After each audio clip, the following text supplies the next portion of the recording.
Não é para você estar sozinho no deserto, é para você estar perto do tabernáculo, da nuvem e do fogo. Espera, vai levar 40 anos, espera, porque o tempo é de Deus, o ministério é dele, a glória é dele, a majestade é dele, é ele que nós seguimos. Às vezes queremos seguir o nosso coração, a nossa intenção, e falar: Senhor, é esse ministériozinho que o Senhor me deu. Não, é um ministério glorioso.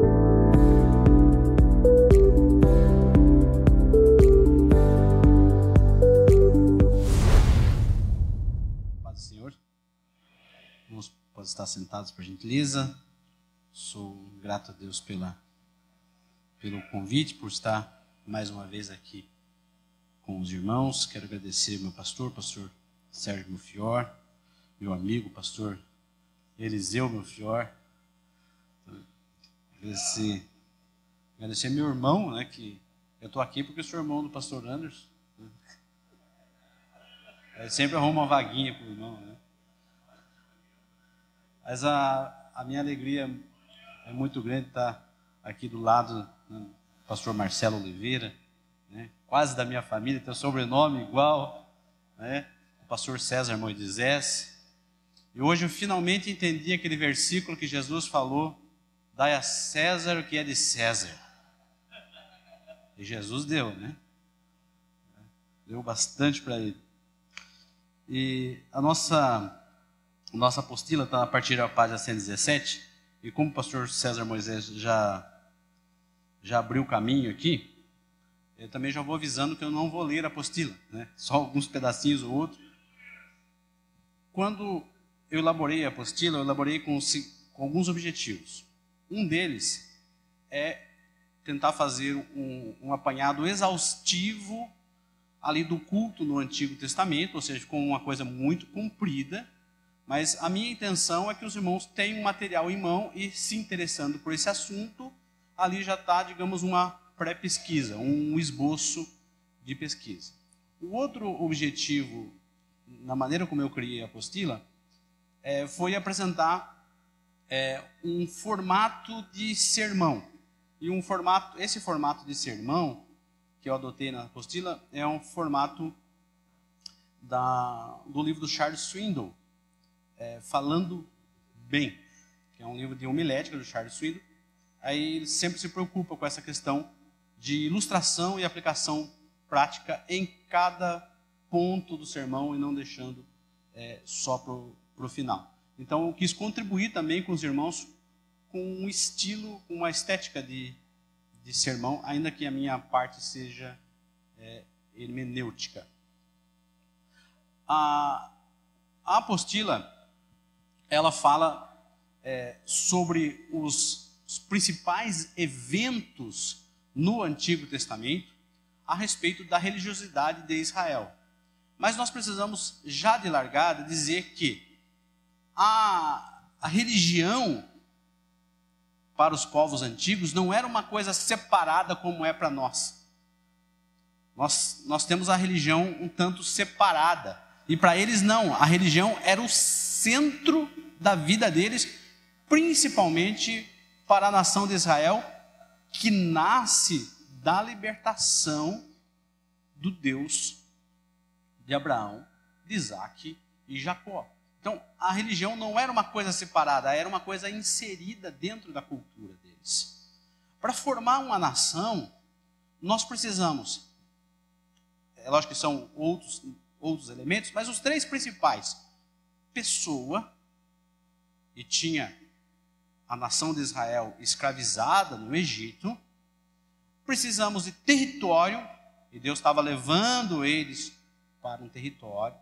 E o terceiro elemento aglutinador de uma nação é o que a gente chama de cultura, ou seja, como aquelas pessoas pensam. E para os povos antigos, a religião era o eixo central de qualquer cultura. Então, nós hoje, olhando, a gente pensa que eles eram separados como nós somos separados. Aqui vai uma dica de graça que não está na apostila. Essa dica é da Nancy Pierce, do livro da CPAD, E Agora Como Viveremos. pastor Marcelo Oliveira conhece bem esse livro. Não existe para nós secular e religioso. Não existe essa separação. Nós somos sempre religiosos. Não tem. Lá você não tem trabalho secular. Você é representante de Deus lá onde você trabalha. Mas, prosseguindo aqui eu quero convidar você para abrir a sua Bíblia no texto base que está em Hebreus. Nós não vamos abandonar o texto, vamos voltar no final. Não vou usar o texto como pretexto, não, mas a gente vai fazer algumas digressões antes de voltar para Hebreus 12 e versículo 18. Hebreus 12, 18, que é a base ali do nosso texto. Enquanto os irmãos acham Hebreus 12, 18, eu queria desabafar um pouco uma situação que eu estou passando. Estamos entre irmãos. E eu queria desabafar um pouco. Quem sabe vocês me ajudem no raciocínio. Eu estou morando num prédio novo, num condomínio novo. Eu morei um tempão, só eu e mais um senhor no mesmo prédio, apesar de ter 30 apartamentos. Os vizinhos estão começando a chegar aos poucos ali. E cada vizinho que chega aumenta um pouquinho o conflito, porque ele tem que entrar na cultura do novo prédio. Mas chegou um vizinho recente na cobertura, um tanto barulhento. E eu moro lá embaixo, ele mora lá em cima, na cobertura. Mas o barulho o incomoda. É muito barulhento. Dá a impressão que ele está tocando trombeta, trombone, tuba e tudo mais um pouco lá em cima.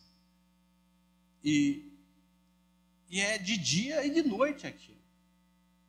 O pessoal não entrou na cultura do prédio. E esses dias eu fiquei nervoso e resolvi subir lá e tirar a satisfação. Talvez eu não devesse.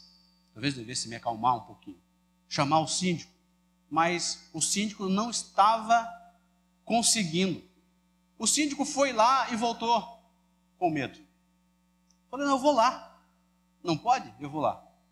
Cheguei, quando eu penso que não, na cobertura, um tapete escrito assim, tire a sandália dos pés. Eu pensei, não. Uma fumaça saindo debaixo da porta. Quando eu penso que não, eu vi que a porta não estava nem encostada. Eu empurrei a porta dentro do apartamento, na sala, uma sala ampla da cobertura, apenas uma tenda, uma barraca. Eu olhei para aquilo e pensei, vocês estão pensando a mesma coisa, né? Não é possível. Um peso naquela sala. Uma luz saía daquela tenda. Eu não consegui entrar. Puxei a porta e fechei e desci. Com esse eu não mexo mais. Aí você pode estar pensando, é uma metáfora? Sim, é uma metáfora, uma alegoria, uma ilustração, como queira. Mas você, quem já entendeu, está pensando assim, peraí, não, Deus não está morando na cobertura do prédio dele. Não é, né? Não pode ser. E não é o que Deus quis fazer. Ele não quis descer e morar conosco, na nossa vizinhança, no nosso bairro, na sua rua. E tem um pouquinho mais, vamos ver, caminhar um pouquinho mais. Olha o que diz Hebreus. Ora, vocês não chegaram ao fogo palpável e aceso, à escuridão, às trevas, à tempestade, ao toque da trombeta e ao som de palavras tais, que aqueles que ouviram isso pediram que não lhes fosse dito mais nada, pois não suportavam o que lhes era ordenado. Até um animal, se tocar um monte, será apedrejado. Na verdade, o espetáculo era tão horrível que Moisés, olha o síndico aí, ó, disse: estou apavorado e trêmulo. Pelo contrário, vocês chegaram ao Monte Sião e à cidade do Deus vivo, a Jerusalém celestial e a milhares de anjos. Vocês chegaram à assembleia festiva, à igreja dos primogênitos arrolados nos céus. Vocês chegaram a Deus, o juiz de todos, e aos espíritos dos justos aperfeiçoados, e a Jesus, o mediador da nova aliança, e ao sangue da aspersão, que fala melhor do que o sangue de Abel. Eu quero que você abra a sua Bíblia e deixe ela aberta. Nós vamos ler algumas coisas em Êxodo número 40. Êxodo do número 40.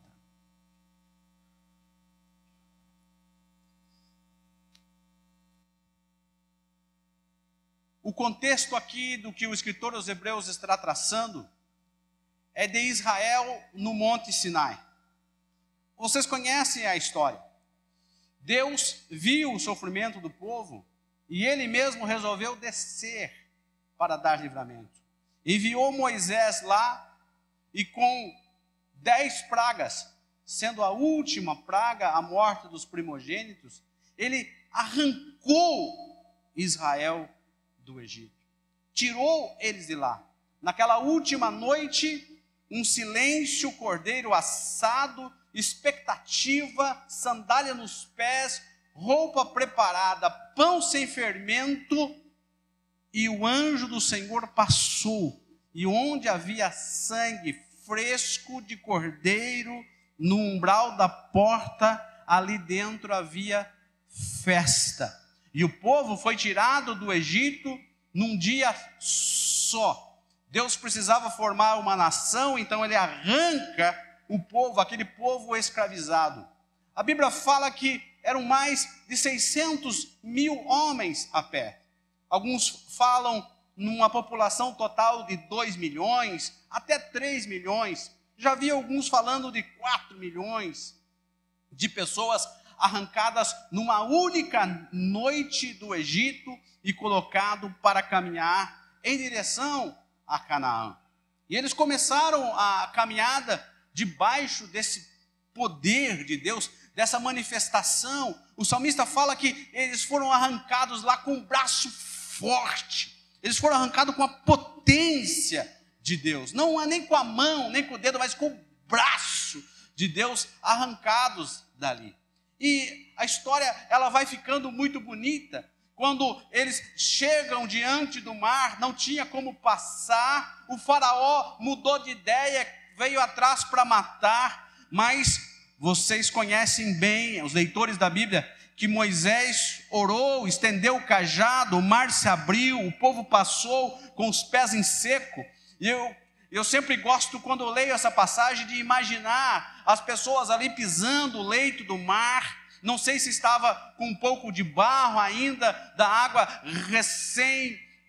recém afastada, mas muro de água à direita, muro de água à esquerda, o povo passando, e a nuvem de Deus se coloca entre o povo e o faraó tenta ir atrás, o povo sai do outro lado. Quando amanhece o dia, os israelitas veem que o mar voltou e está lá, cavalo e seus cavaleiros mortos ali no mar, porque o mar voltou e afogou todos, e cumpriu-se o que Deus falou pela boca de Moisés: esses egípcios que vocês estão vendo, vocês não os verão mais. Deus tirou eles, e eles passaram a andar, e deserto falta água, mas Deus transformou água amarga em água doce. Deus tirou água da rocha para eles ali naquele deserto. Eles continuaram a caminhar, veio Amaleque, veio oposição, veio um exército contra. Eles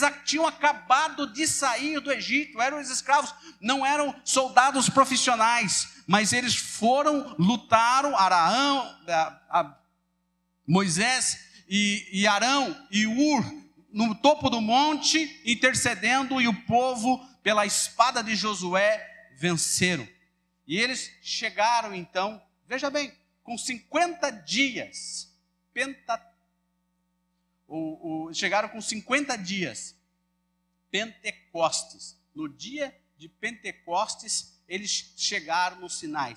50 dias depois da Páscoa, eles chegaram no Sinai. Tudo isso aconteceu em 50 dias. E eles chegam ali no Sinai para receber a lei, para receber as instruções, para começar a ter as instruções da cultura religiosa, da maneira como eles deveriam seguir. O monte tremia, o monte fumaçava, parecia um vulcão. Eles começaram a ficar com medo, sonidos, trombetas, porque afinal de contas, Deus desceu ali no monte, e quando Deus desce, a terra treme, o monte estremece, ele se abala, porque Deus estava presente ali. E nós vimos no texto que até Moisés tremia de medo. Moisés já tinha visto tanta coisa de Deus, tanto poder de Deus, mas ele tremia de medo. Tal era a visão ali no Sinai. O povo ficou de longe, colocou Moisés para frente. Vai lá tu, Moisés, vai lá você, nós queremos ficar aqui. E o Moisés foi lá, e Deus revelou para Moisés: eu quero habitar no meio do povo. Construa um tabernáculo para mim, para que eu possa habitar no meio do povo. O que é um tabernáculo? É uma tenda. Eles estavam no deserto, eles estavam habitando em tendas. 2 milhões, no mínimo, de pessoas habitando em tendas no deserto. Lá em Números, nós vemos que as tendas eram todas organizadas, e Deus queria morar numa tenda no meio do povo. Mas o povo queria um Deus domesticado, queria um Deus que eles podiam conduzir, eles queriam um Deus que eles podiam levar para lá e para cá, que eles pudessem fazer o que eles bem entendessem. Que enquanto Moisés estava lá no monte recebendo a instrução, o povo estava lá embaixo, fazendo, junto com Arão, fazendo um Deus, um boi de ouro, lá um bezerro de ouro, dizendo: olha, aquele Moisés morreu, subiu lá, não voltou, e está aqui o Deus que tirou vocês do Egito. Mas não era isso que Deus planejava para eles. Deus queria descer no meio deles. Conhecem a história. Moisés desceu, quebrou as primeiras tábuas, derreteu o bezerro de ouro, fez a turma beber aquilo tudo. Mas veja, eles estavam ali, quando eles fizeram o bezerro de ouro, eles estavam ali tinham apenas alguns meses, dá para dizer entre 3 e 4 meses, que eles saíram do Egito e já estavam com uma ideia de construir um Deus domesticado. Por quê? Porque tinha que tirar de dentro deles a cultura do Egito, do ídolo feito. E Deus: vamos começar, Moisés, a nossa instrução desse povo, fazendo um tabernáculo. Ali eu vou me manifestar. E Deus deu instrução para Moisés de tudo o que tinha que ser feito. E aqui em Êxodo 40, e versículo 16, eu encontro assim, ó: e Moisés fez tudo segundo o Senhor lhe havia ordenado, no primeiro mês do segundo ano, no primeiro dia do mês, o tabernáculo foi armado. Percebam, aqui 1 ano depois da saída do Egito. 1 ano, o tempo curtinho. Eles já tinham passado por um monte de coisa. Então Moisés montou essa tenda. Então diz assim, Moisés ergueu o tabernáculo, pôs as suas bases, armou as suas tábuas, colocou nele as suas vigas superiores e levantou as suas colunas, estendeu a tenda sobre o tabernáculo e pôs a cobertura da tenda por cima, segundo o Senhor havia ordenado a Moisés. Pegou o testemunho e o pôs na arca, passou os cabos na arca e pôs o propiciatório em cima, introduziu a arca no tabernáculo, pendurou o véu da cortina e com ele cobriu a arca do testemunho, segundo o Senhor havia ordenado a Moisés. Pôs também a mesa na tenda do encontro, ao lado do tabernáculo para o norte, fora do véu. E sobre ele pôs em ordem os pães da proposição diante do Senhor, segundo o Senhor havia ordenado a Moisés. Pôs também na tenda do encontro o candelabro, diante da mesa, ao lado do tabernáculo para o sul, e preparou as lâmpadas diante do Senhor, segundo o Senhor havia ordenado a Moisés. Pôs o altar de ouro na tenda do encontro, diante do véu, e acendeu sobre ele o incenso aromático, segundo o Senhor havia ordenado a Moisés. Pendurou também o cortinado na porta do tabernáculo, pôs o altar do holocausto à porta do tabernáculo, na tenda do encontro, e ofereceu sobre ele o holocausto e oferta de cereais, segundo o Senhor havia ordenado a Moisés. Pôs a bacia entre a tenda do encontro e o altar, e encheu de água para se lavar. Nela, Moisés, Arão e seus filhos lavavam as mãos e os pés quando entravam na tenda do encontro. E quando se aproximaram do altar, segundo o Senhor havia ordenado a Moisés, levantou também o átrio ao redor do tabernáculo e do altar, e pendurou o cortinado da porta do átrio. Assim, Moisés acabou a obra. Tem em algum lugar aqui que Moisés fez segundo Moisés pensava? Não, não tem. Moisés fez, acabou a obra segundo o Senhor havia ordenado. Deus mostrou no monte para Moisés o modelo.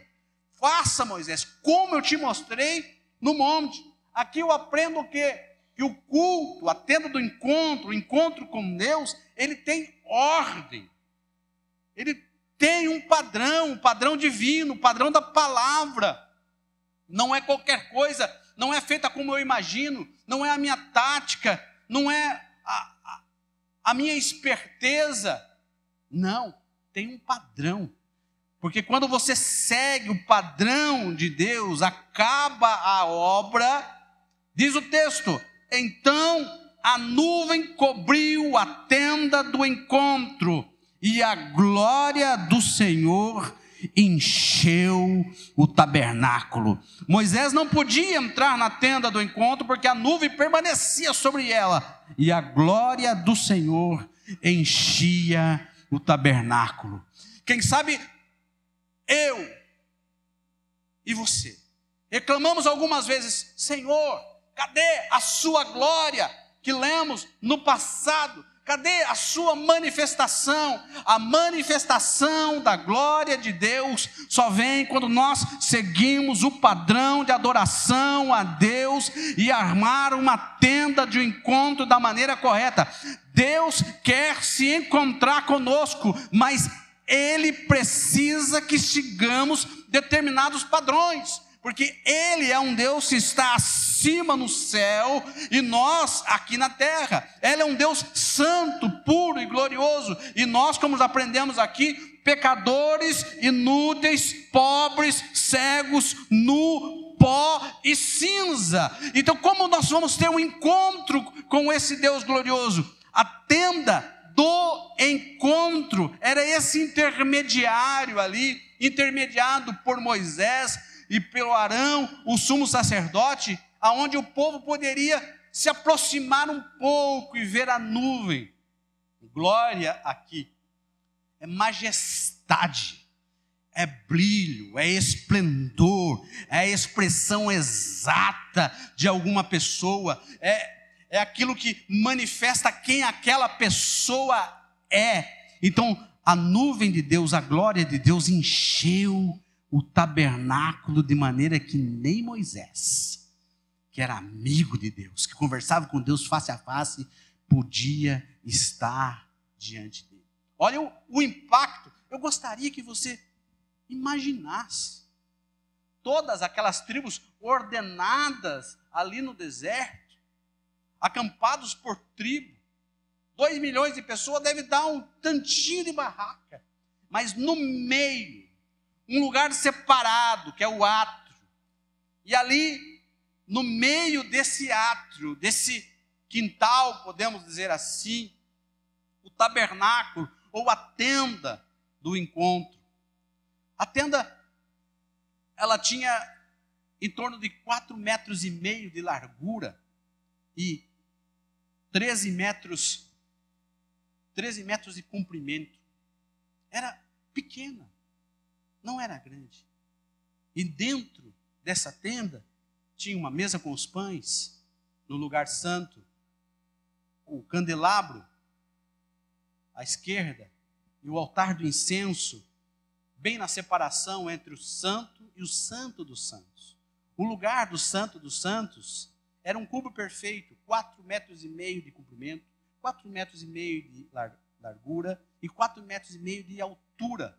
E ali, no centro do santo dos santos, a arca, que simbolizava e aonde Deus se manifestava, a sua Shekinah, a sua fagulha, a sua centelha divina, em cima do propiciatório dessa arca. Um lugar de encontro.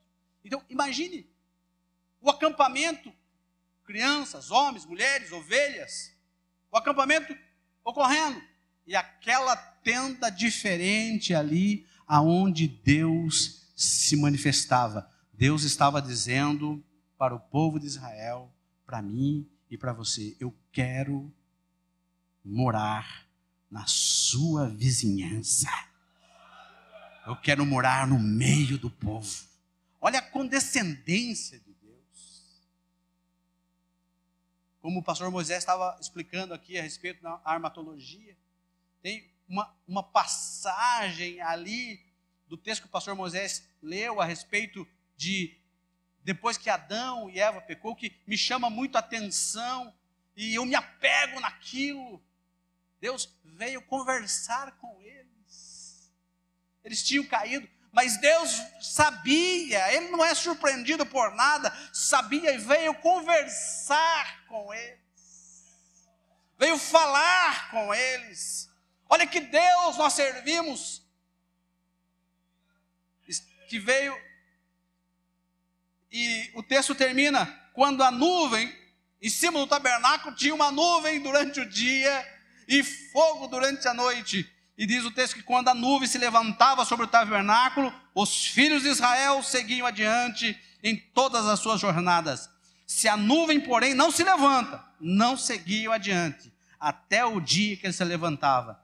De dia, a nuvem do Senhor repousava. Olha que expressão linda. Repousava sobre o tabernáculo. E de noite havia fogo nela, à vista de toda a casa de Israel, em todas as suas jornadas. 40 anos que a nação passou ali no deserto. Por 40 anos havia nuvem, havia o fogo. Quando a nuvem se levantava, o povo se levantava. Se a nuvem repousava, o povo repousava. Eu queria que você não esquecesse. Não ande se a nuvem não estiver andando. Não ande. Se o fogo está ali, espera. Espera um pouco mais. Não se apresse no ministério. Não queira adiantar a coisa. Não queira ir sozinho no deserto. Não, sozinho no deserto não dá certo. Jesus, tanto não dá certo que Jesus foi enfrentar sozinho por nós lá. Não é para você estar sozinho no deserto, é para você estar perto do tabernáculo, da nuvem e do fogo. Espera, vai levar 40 anos, espera, porque o tempo é de Deus. O ministério é dele, a glória é dele, a majestade é dele, é ele que nós seguimos. Às vezes queremos seguir o nosso coração, a nossa intenção, e falar: Senhor, é este ministériozinho que o Senhor me deu. Não, é um ministério glorioso. Tem um ministério que não aparece aqui, que eu acho muito glorioso, e é da tribo que eu carrego o nome, o primeiro nome só. Era carregar a arca nas costas com a vara. Os levitas carregavam a arca, carregavam a glória. Olha que Deus glorioso, que deixa você carregar a glória dele aonde você vai. Você, levita, carregue a glória dele lá onde você está. Você lá é a glória de Deus ali. Se não tem glória, tem alguma coisa errada. Volta para o tabernáculo, pega a glória e sai com o rosto descoberto, como diz Paulo, manifestando a glória de Deus, e ele vai nos transformando de glória em glória. Mas o tempo passou, 40 anos de deserto, aí vem a conquista da terra, e a arca lá, vem a arca lá em Siló. Eles conquistam a terra, vem um período terrível de 300 anos, um pouco mais de 300 anos, dos juízes, e a arca lá, a palavra era pequena, era pouca, mas a arca estava lá. E chegou um momento, e temos que pular muito na história, em que o filho de Davi, Salomão, foi chamado por Deus, consagrado por Deus, para construir um templo na cidade que Deus escolheu. Salomão, filho de Davi, construiu um templo glorioso. Para resumir, o templo, o tamanho do templo, era o exato dobro do tamanho do tabernáculo. Era o exato dobro. O tabernáculo tinha 4,5 de largura, o templo tinha 9. O santo dos santos do templo, 9 por 9 por 9, um cubo perfeito do templo. Tem um detalhe que você vai perceber se você for ver o tamanho do templo, porque o templo, ele era mais alto do que 9 metros, mas o santo dos santos, a altura dele era só 9, ele era rebaixado para poder ficar um cubo perfeito. E Salomão, aqui em 1 Reis, capítulo 8, Salomão, depois de construir esse templo, levou 7 anos para construir. O tabernáculo, Moisés levou uns 7 meses. Salomão leva 7 anos para construir um templo glorioso. Madeira de cedro, pedras selecionadas, cortadas longe dali. As pedras chegavam e se encaixavam perfeitamente. Madeira de cedro coberta de ouro. Era tudo com muito ouro. O manual bíblico de Halley calcula que pelo menos quando o manual foi escrito, talvez hoje o valor seja maior, eu acredito que seja maior, mas ele calcula que havia 5 bilhões de dólares em ouro na construção do templo de Salomão. Era muita riqueza, muito ouro, um templo glorioso para Deus. E diferente do tabernáculo, que tinha uma mesa, esse tinha 10. Tinha 10 candelabros. Aí não era de um lado e do outro, era um candelabro, uma mesa, um candelabro, uma mesa, um candelabro, uma mesa. Mas era só uma arca. E aqui em Reis, capítulo 8, Salomão, ele convoca os levitas para carregar a arca, que estava lá no santuário que Davi fez, na cidade de Davi, era pertinho dali. Tragam a arca. Terminou o templo, trouxeram a arca. E quando diz o texto no capítulo 10, depois de colocar a arca, quando os sacerdotes saíram do santuário, uma nuvem encheu a casa do Senhor. de maneira que os sacerdotes não puderam permanecer ali para ministrar por causa da nuvem, porque a glória do Senhor encheu a casa do Senhor. A glória, ela veio para o templo. Eu gosto muito dessa parte da oração de Salomão, que ele diz assim, em Reis 8:27, mas será que de fato Deus poderia habitar na terra? Eis que os céus e até o céu dos céus não pode conter, não te pode conter, muito menos esse templo que eu edifiquei. E Salomão está certo, nem o céu dos céus pode conter esse Deus glorioso, muito menos um templo de 9 metros por 27, ou um santo dos santos de 9 por 9 por 9, não contém. Ali Deus colocou só o nome, porque não cabe. Eu gosto de uma expressão de Isaías, uma expressão poética, que Isaías fala que todo o universo, todas as estrelas, Deus enrola como se fosse uma tenda. Então veja que o universo é apenas uma tenda, um tabernáculo comparado com o tamanho de Deus. Nem o universo pode conter esse Deus que é tão grande, tão glorioso, eterno, imutável. Mas ele escolheu a cidade de Jerusalém, escolheu o templo para que a sua glória e o seu nome fosse manifestado ali. É por isso que na oração, Salomão não ora. Salomão não ora para que Deus ouça do templo. Não. Salomão faz 7 pedidos na oração a partir do versículo 28. 8 e 28, diz assim: atenta, pois, para a oração do teu servo e para a sua súplica, ó Senhor meu Deus, ouvindo o clamor e a oração que faz hoje o teu servo diante de ti, para que os teus olhos estejam abertos noite e dias sobre esse templo, sobre esse lugar, o qual disseste, o meu nome estará ali, para ouvires a oração que o teu servo fizer nesse lugar. Ouve, pois, a súplica do teu servo e do teu povo Israel, quando orarem nesse lugar. Ouve do céu, lugar da tua habitação. Ouve e perdoa. Ouve do céu. O templo é apenas o ponto de contato. É o pontinho que une céu e terra na adoração.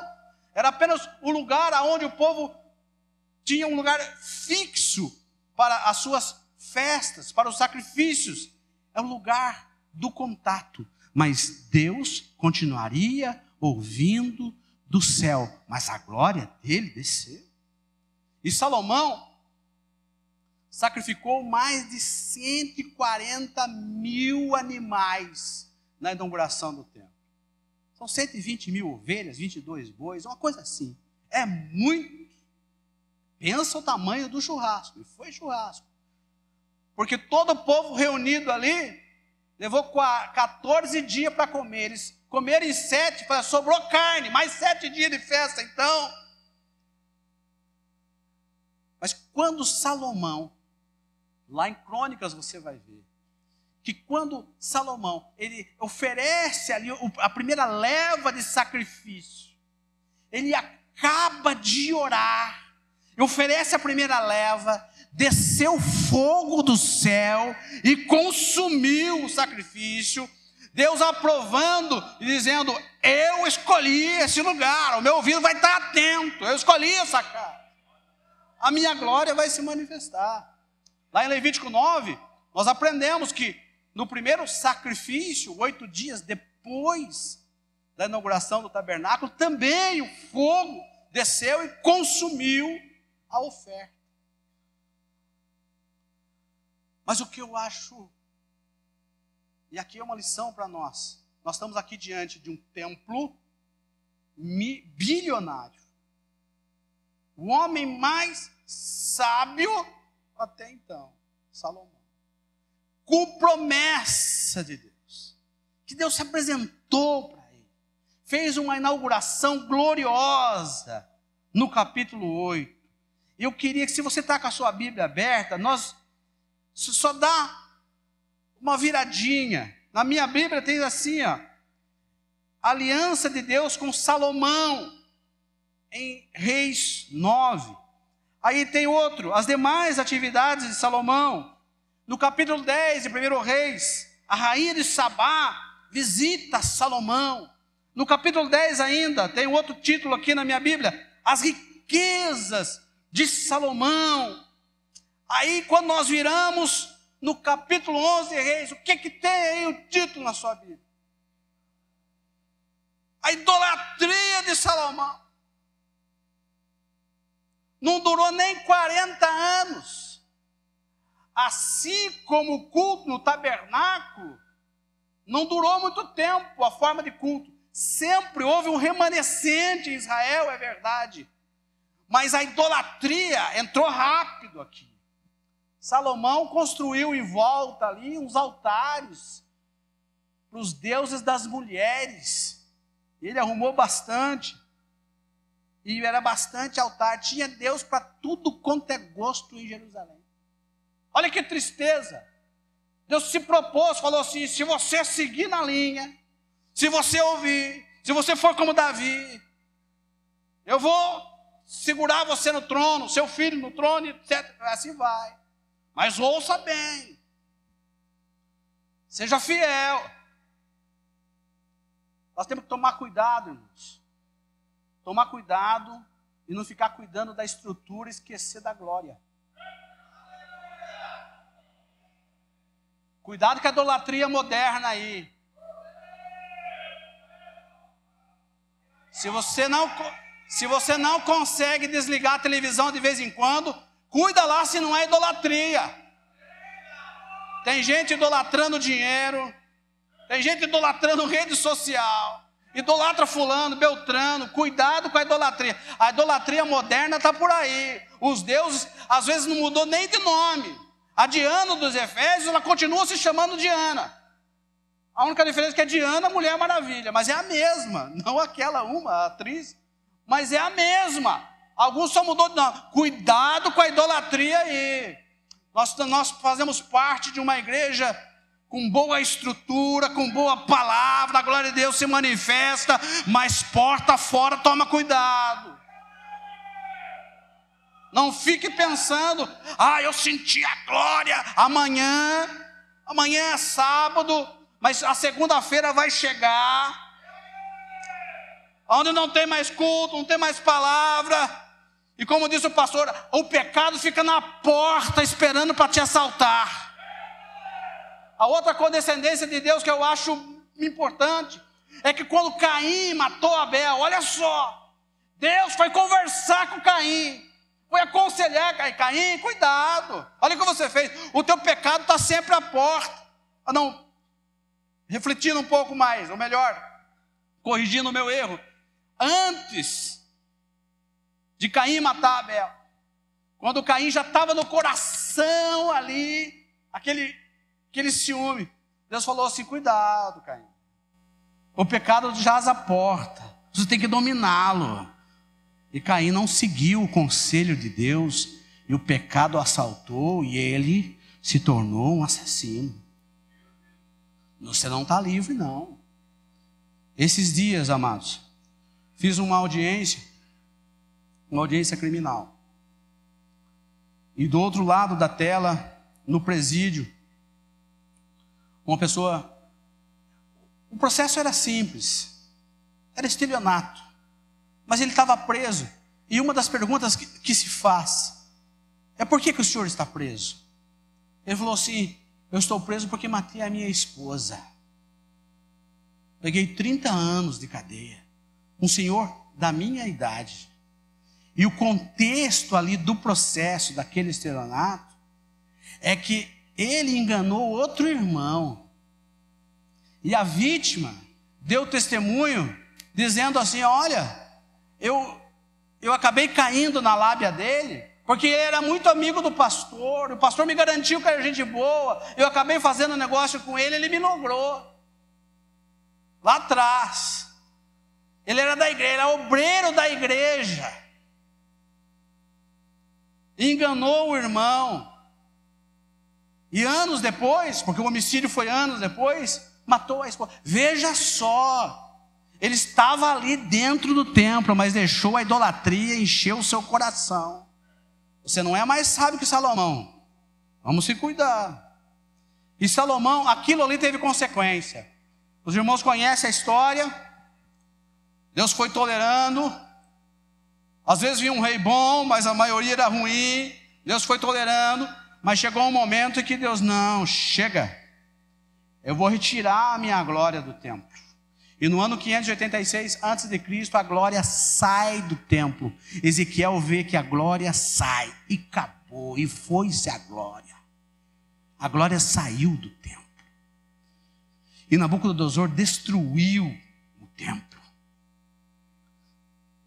Mas Deus prometeu para eles: olha, eu quero estar no meio de vocês. Aquilo vocês não cumpriram, mas eu já esperava por isso. Agora eu vou fazer uma aliança diferente.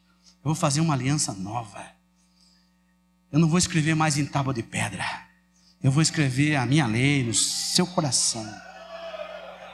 Eu quero estar no meio. Eu quero estar junto. Não vai precisar de tempo. Não vai precisar de um lugar. É uma nova aliança. Vai chegar um dia em que eu vou fazer uma nova aliança. O povo voltou do cativeiro. Começou a construir um altar.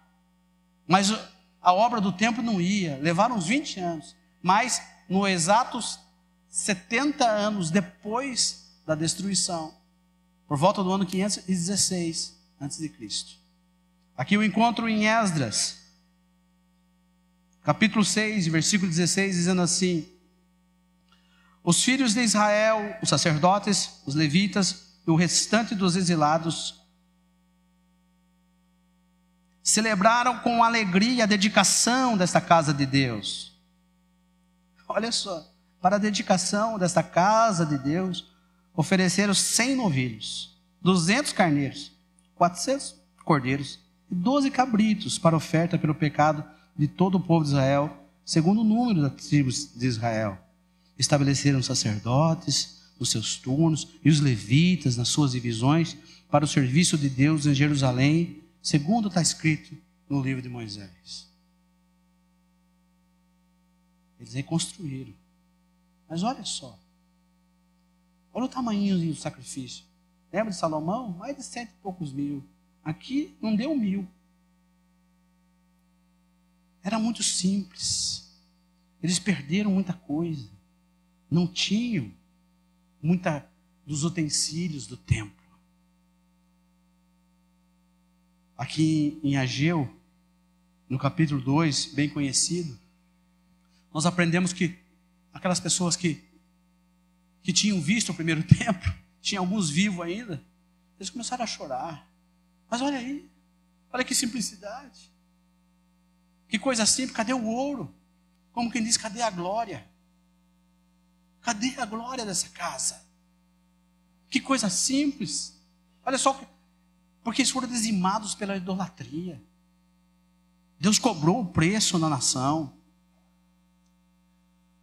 Mas diz o texto em Ageu, olha só que lindo.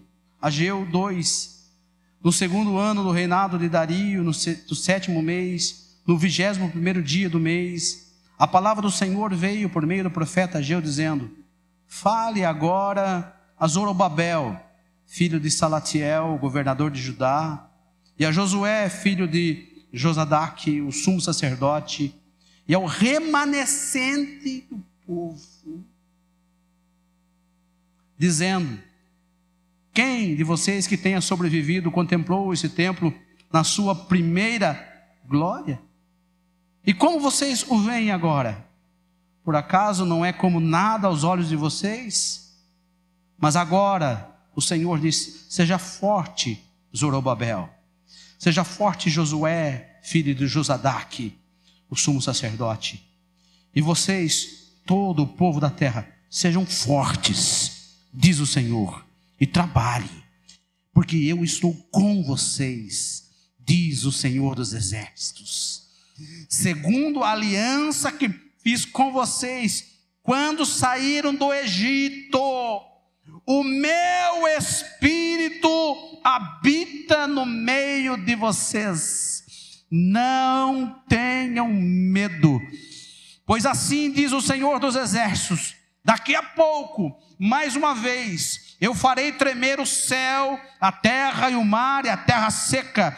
Farei tremer todas as nações, e serão trazidas as coisas preciosas de todas as nações. Encherei esse templo de glória, diz o Senhor dos exércitos.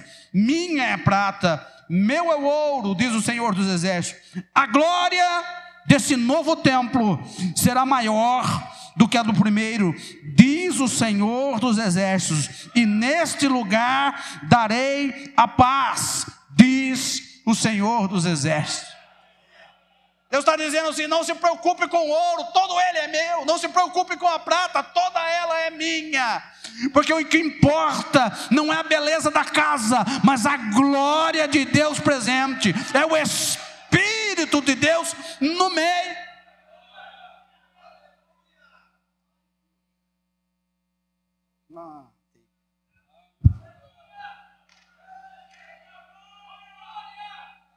Aí você está dizendo: não, isso não é para mim, o meu ministério acabou, eu errei lá atrás, caí feio, caí de cara no chão, caí igual o povo de Israel, eu estava com tanta glória. Mas diz o Senhor nessa noite que Ele reconstrói a sua vida. Ele reconstrói o seu altar hoje, e o Espírito do Senhor, Ele quer habitar. Aonde você tem andado, Ele tem dito: aí não é o seu lugar, porque o seu lugar é na casa do Senhor, manifestando a glória dEle, carregando a arca dEle, carregando a glória dEle, diz o Senhor. Alguns dirão que a glória da segunda casa é maior do que a primeira, porque nessa segunda casa, um pouco mais de 500 anos depois, quase 550 anos depois, entrou ali aquilo que o pastor Moisés já trouxe, já apresentou um trecho que você conhece muito bem.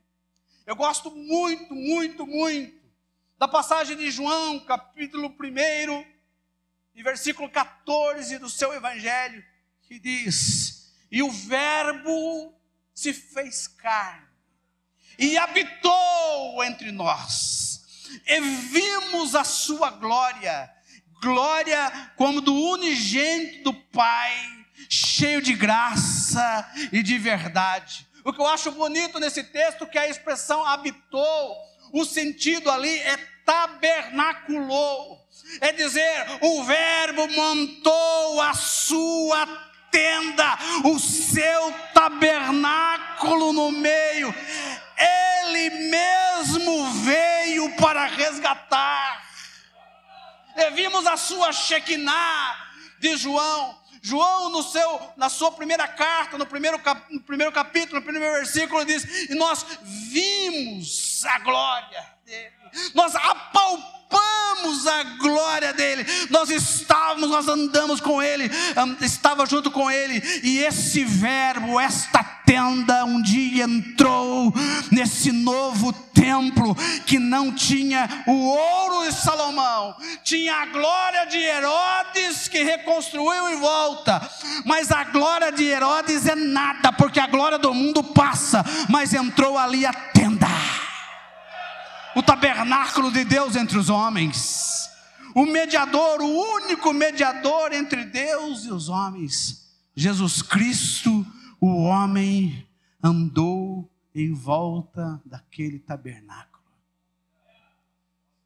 Perceba, ele não entrou no templo, ele estava na escadaria do templo, no pátio do templo, mas naquele templo, naquele momento, ele não entrou, Porque ele não era sacerdote da tribo de Levi. Não. Mas esse Jesus Cristo, ele começou no verdadeiro templo, pelo sacrifício. A glória vem depois do sacrifício. Lá na cruz do Calvário, não foi no altar de holocausto, foi na cruz que Jesus Cristo, o Cordeiro de Deus, que tira o pecado do mundo, ofereceu a sua vida ali na cruz. Eu gosto muito da expressão lá de Êxodo, que Moisés, quando aconselhou a respeito da Páscoa, ele falou: olha, se a família for pequena para um cordeiro, convide outros, porque o Cordeiro de Deus é grande. Cabe todas as famílias da terra. No altar do holocausto. E agora diz o escritor aos Hebreus que ele entra no verdadeiro templo, não construído por mãos humanas, mas no verdadeiro templo que está no céu. Ele entra no Santo dos Santos, não por sangue de bodes ou de cordeiros, mas pelo seu próprio sangue. Ele entra. Eu gosto muito de uma expressão que eu sempre carrego e repito, que eu vi do meu amigo o pastor Natanael, que pregou ontem, vai pregar amanhã, é que imagine que Jesus está entrando e ele está ensanguentado. E ele vai deixando marcas no chão. São marcas de sangue. Porque o escritor dos Hebreus diz que ele abriu um novo e vivo caminho pelo seu sangue. E você diz a palavra, você agora tem ousadia. Ousadia, olha que palavra forte, de entrar no Santo dos Santos, por esse novo e vivo caminho, porque há um sangue nesse caminho, nesse novo e vivo caminho. E para encerrar então, voltando ao texto que lemos, a cultura de Israel no Antigo Testamento foi muito moldada pelo templo, pela arca e pela religião. E até pela ausência dela. Mas, e o que sobra para nós, no texto que lemos, de Hebreus, diz que nós não chegamos ao Monte Sinai. Apavorante, não. Nós chegamos agora no Monte Sião, a cidade do Deus vivo, a Jerusalém celestial, e a milhares de anjos. Vocês chegaram à assembleia festiva, a igreja dos primogênitos arrolados nos céus. Vocês chegaram a Deus, o juiz de todos, e aos espíritos dos justos aperfeiçoados.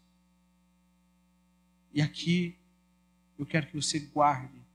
Pode esquecer todo o resto, mas não esqueça disso aqui.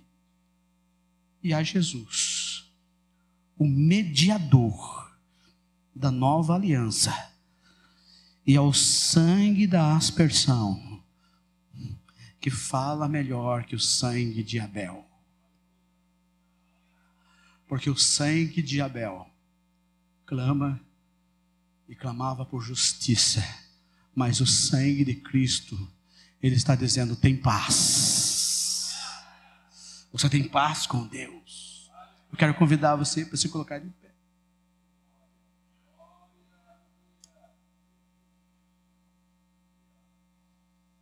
Quando, ali no meio daquela audiência, com aquele homem que tinha assassinado a esposa, eu do lado de cá, para fazer o julgamento dele por um outro crime. E ele lá no presídio, vestido com roupa de presídio, condenado por ter matado a esposa. E quando eu vi aquela situação, eu temi e tremi. Porque eu pensei, e eu tenho certeza disso, que se não fosse a graça de Deus, a situação poderia estar invertida.